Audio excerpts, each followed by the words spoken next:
Kamakailan lamang nga nagtrending sa social media ang balita na kinukonsidera ng Golden State Warriors na makuha ang matagal ng target na superstar na si Giannis Antetokounmpo ng Milwaukee Bucks. Ang kaso, ibinulgar nga ng isang insider na para makuha nila si Giannis, kakailanganin nga nila ditong isakripisyo si Draymond Green sa isang trade kasama ang ibang mga key player at future draft pick. Pero kahit anong lumabas na balita ngayon sa internet patungkol kay Draymond Green, wala pa rin naman balak ang kanilang team na ipamigay ito.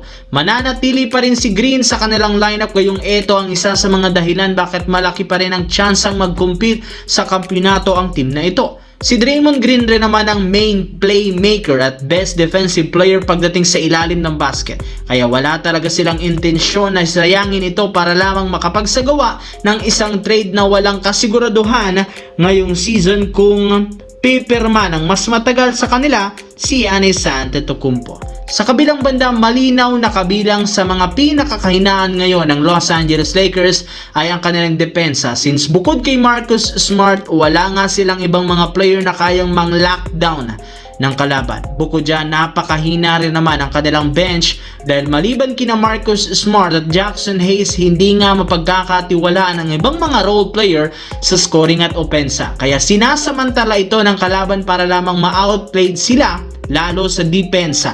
Kaya upang maisaayos ang ganitong klaseng problema ng team, kailangan nga nilang magsitanggal o mag-trade ng mga malalarong walang ambag sa kanilang lineup.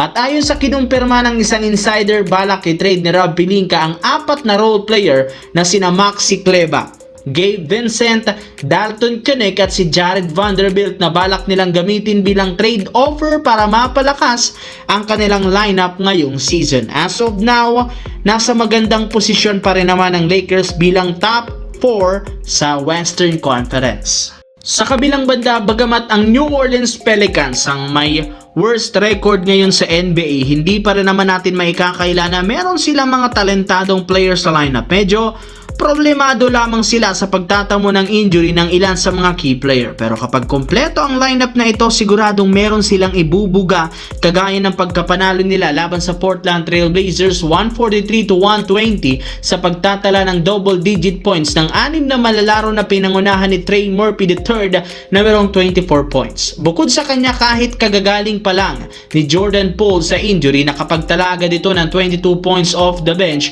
sa kanyang 8 out of 11 shooting. Nagpakitang gilas nga agad ito sa kanyang pagbabalik, hindi pa rin naman nawawala ang pagiging agresibo sa scoring, kaya inaasahan na lalaki pa ng gusto ang kanyang may aambag sa team sa mga susunod nilang laban. As of now, alam natin kung gaano kagaling si Jordan Poole, kaya malamang sa malamang bubuhatin nito ang New Orleans Pelicans.